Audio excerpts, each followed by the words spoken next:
Hello Internet, it is I, Artican, coming to you once again, and along with me, as always, my friend Salacia. Hello. Today we're going to be playing Castlevania 2, Simon's Quest.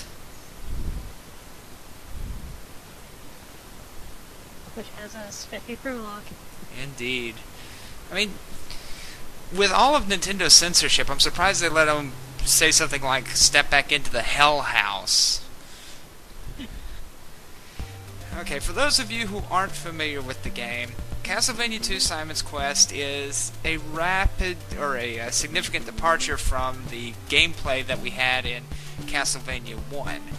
Whereas Castlevania 1 was a strictly straightforward, linear, work your way through the levels and beat the boss at the end, Castlevania 2 took an explorative, almost Metroid-style exploration, where you have to wander the countryside of Transylvania trying to find the, I believe, 6 body parts of Dracula, or more accurately 5 body parts and a ring of Dracula, and destroy them, because apparently at the end of Castlevania, just as you were destroying Dracula, he cursed Simon, and unless Simon can break the curse, he will die within a matter of days.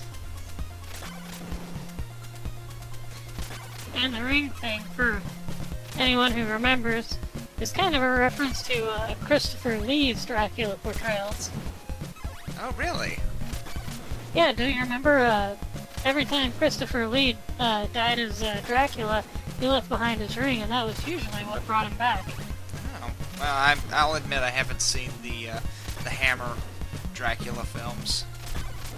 Not bad at all. So Kind of different-y. So I've heard.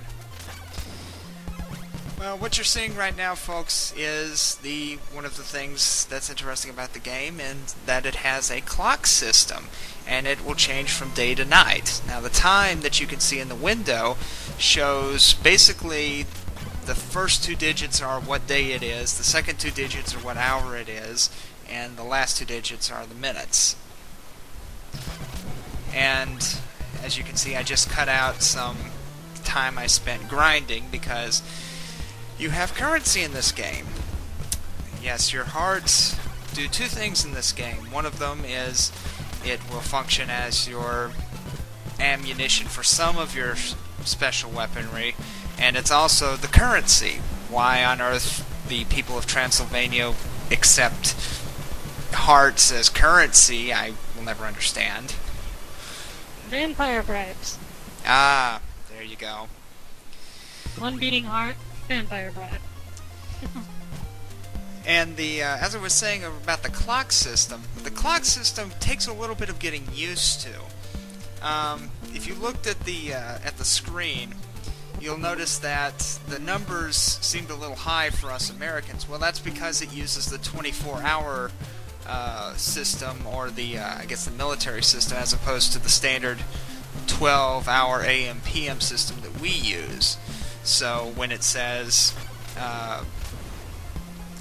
It might have been a programming issue too. yeah, that's entirely possible. But basically what you have is you have day and night. And the difference is, well, there's several differences. During the daytime, the enemies are weaker, and they don't drop quite as much in terms of hearts.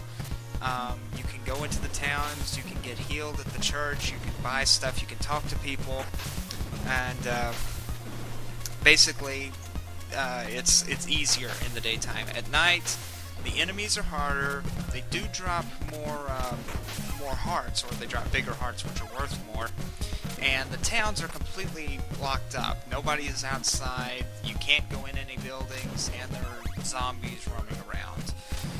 Basically, it can be a major roadblock if you come into town and you need to buy something, but oh well, it's almost sunset, and it's 12 hours of each, day and night. I think the sun rises and sets at 6 o'clock AM/PM respectively in this game.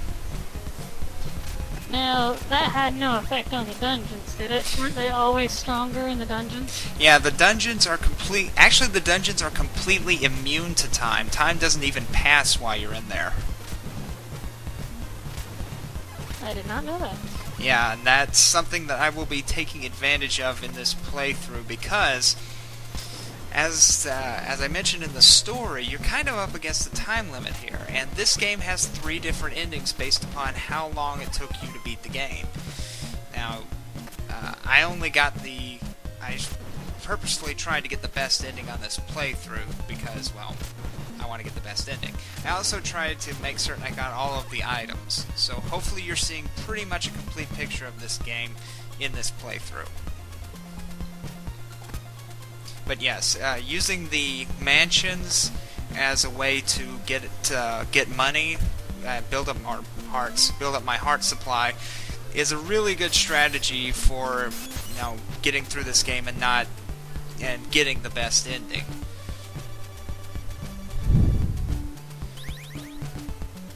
And we have our first sub-weapon, the dagger, which is incredibly useful early on.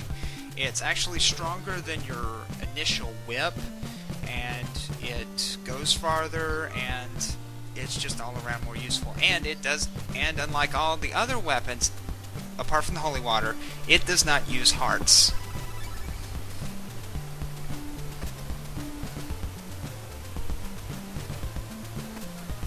Now, you can talk to all the people in town, but it's pretty much a useless gesture because almost nobody in town gives you any useful information. Most of them, if they tell you anything, it's going to be a lie.